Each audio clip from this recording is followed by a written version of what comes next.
Hello everyone, welcome back to another beautiful vlog. ඉතින් අද මම ඔයාලත් එක්ක share කරන්න යන්නේ Eid vlog එකේ part 2 එක.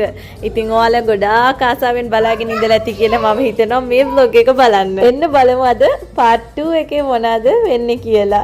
ඉක්මනට ලෑස්ති වුණා මස්ජිද් එකට යන්න. ඉතින් Eid prayer එකට ඉතින් මේ outfit එකට නම් මම ගොඩාක් කැමති වුණා. ඇත්තටම ගොඩාක් ලස්සනට තිබ්බා මේ dress එක wear කරාට පස්සේ. ඉතින් ඩවුට් එකෙන් තමයි අරගත්තේ. ඉතින් මට හිතට ගොඩක් ආසයි. ඒ වුණත් හරි ඩවුට් එකක් තිබ්බා හොඳට තියෙයිද නැද්ද කියලා. අල්හම්දුලිල්ලා ගොඩාක් ලස්සනට තිබ්බා. ඒ වගේම අපේ යානි බබාගේ ඩ්‍රෙස් එකත් ගොඩාක් ලස්සනට තිබ්බා මාෂාල්ලා කියලා.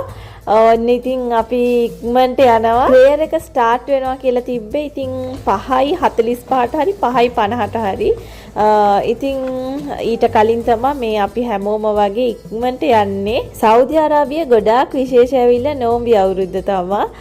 හජ්ජි අවුරුද්දට වඩා ඉතින් ගොඩාක් සෞදිස් ඇවිල්ලා නෝම්බි අවුරුද්දට සෞදි වල තමයි ඉන්නේ. උනතර හජ්ජි අවුරුද්දට ගොඩාක් සෞදිස් යනවා. ඉතින් වෙන වෙන රටවල් වලට එහෙම නැත්නම් වෙන වෙන ප්ලේසස් වලට ඉතින් එයාලා යනවා. ඒක නිසා ගොඩාක් අඩුයි සෞදිස්ලා. අපි ඉන්නේ ඉතින් ඔබහුරු වල. ඉතින් ගොඩාක්ම මස්ජිද් එකට ගියා නම් දකින්න ලැබෙන්නේ සෞදිස් තමයි. ඉතින් මම ඇවිල්ලා නෝම්බි වෙලාවේ තරාවි ප්‍රේයර් එකට යනකොටත් ගොඩාක්ම හිටියේ සෞදිස්ලා තමයි. ඒ වුණත් හරි ඉතින් නෝම්බි අවුරුද්දට එකට තිබ්බේ කලින් ගිහිල්ලත් ෆුල් වෙලා තිබ්බේ සෞදිස්ලාගෙන්. ඒ වුණත් හරි මේ පාර ඇවිල්ලා පල්ලියේ ඇවිල්ලා කවුරුත්ම හිටියේ නැහැ. ඉතින් චුට්ටක් කට්ටිය තමයි හිටියේ. ඔයාලට මම පෙන්නන්නම්කෝ. ඔයාලා කන්ටිනියු බලන්න ස්කිප් කරන්න නැතුව.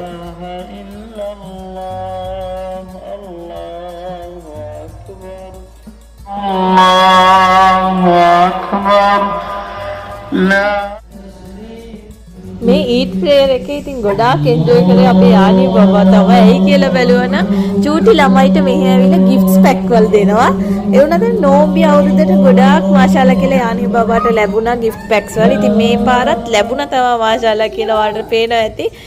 ටිකෙන් ටික ඉතින් බබාලා ඇවිල්ලා මොනවා හරි දෙයක් මේව ෂෙයා කරගෙන ඉන්නවා.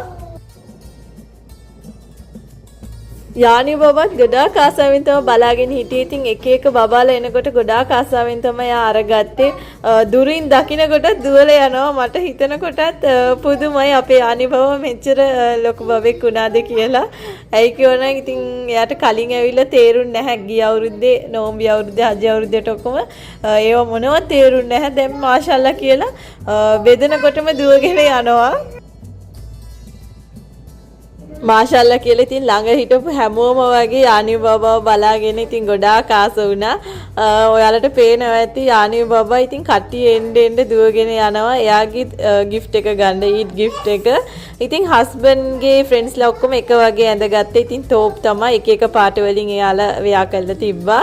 දැන් ඉතින් ප්‍රේයර් එක ඉවරුණත් එක්කම ගෙදරට යනවා. ඉතින් ඇවිදින දුර තමයි තියෙන්නේ මස්ජිද් එක. ඉතින් ඒ වුණත් හරි වාහනේ තමයි ගියේ. ඔන්න අපේ යානි බබා ඉතින් ප්‍රේයර් එක ඉවර වෙලා ෆොටෝ ගන්න හරිම අමාරුයි. දැන් අපේ යානි බබාව එක තැනක හිටියම නෑ. ඔයාලට පේනුණානේ. ඉතින් හැම තැනම දුවගෙන හිටියා ෆොටෝ එකට. හිටියම නැහැ. ඉතින් කොහොම හරි දෙකක් තුනක් අරගත්තා පවුලේ කට්ටියට යවන්න.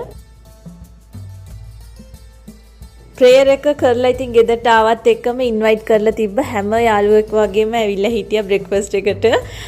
ඉතින් එදා ස්පෙෂල් හදලා තිබ්බේ ඉදියාප හදලා, පිට්ටු හදලා, ඒ වගේම පොල් සම්බෝලේ හදලා තිබ්බා, පරිප්පු හදලා තිබ්බා, ඒ වගේම බීෆ් කරි උයලා තිබ්බා. ඉතින් මේක තමයි එදා ස්පෙෂල් එකට උයලා තිබ්බේ. සාමාන්‍යයෙන් එක එක පැතිවල ලංකාවේ නම් ඉතින් එක එක බ්‍රෙක්ෆාස්ට් එකට ස්පෙෂල් රෙසිපීස් තියෙනවා. ඉතින් ඒවා තමයි ඒ කට්ටිය කරන්නේ. ඉතින් අපේ පැත්තේ නම් ගොඩාක් දුරට කරන්නේ ඉදියාප්පයි පිට්ටුයි තමයි. අනිවාර්යයෙන්ම අපේ vlog එක අලුතෙන් බලන කෙනෙක් නම් subscribe කරලා බලන්න. එතකොට තමයි මම දාන vlogs ඔයාලට දිගටම බලා ගන්න පුළුවන් වෙන්නේ. ඔයාලගේ පැතිවල ඉතින් මොනවාද විශේෂයෙන් බ්‍රෙක්ෆාස්ට් එකට හදන්නේ ඊද් දවසේ කියලා ෂෙයා කරන්න අමතක කරන්න එපා. ඔයාලා හැමෝටම ගොඩාක් සතුටින් තමයි මම ෂෙයා කරන්නේ. ඉතින් මගේ ඊද් දවසේ කොහොමද ගෙවුනේ කියලා. ඉතින් part 2 එකේ මේ විදිහට තමයි මට ගෙවුනේ. ඔයාලා හැමෝම ගොඩාක් ආසාවෙන් බලලා ඇති කියලා මම හිතනවා. අනිවාර්යයෙන්ම ඔයාලගේ support එක අපේ channel එකට දිගටම දෙන්නත් අමතක කරන්න මේපා. මතකයෙන් අපේ channel එක subscribe කරන්න. එතකොට තමයි මම දාන vlogs ඔයාලට දිගටම බලා ගන්න පුළුවන් වෙන්නේ.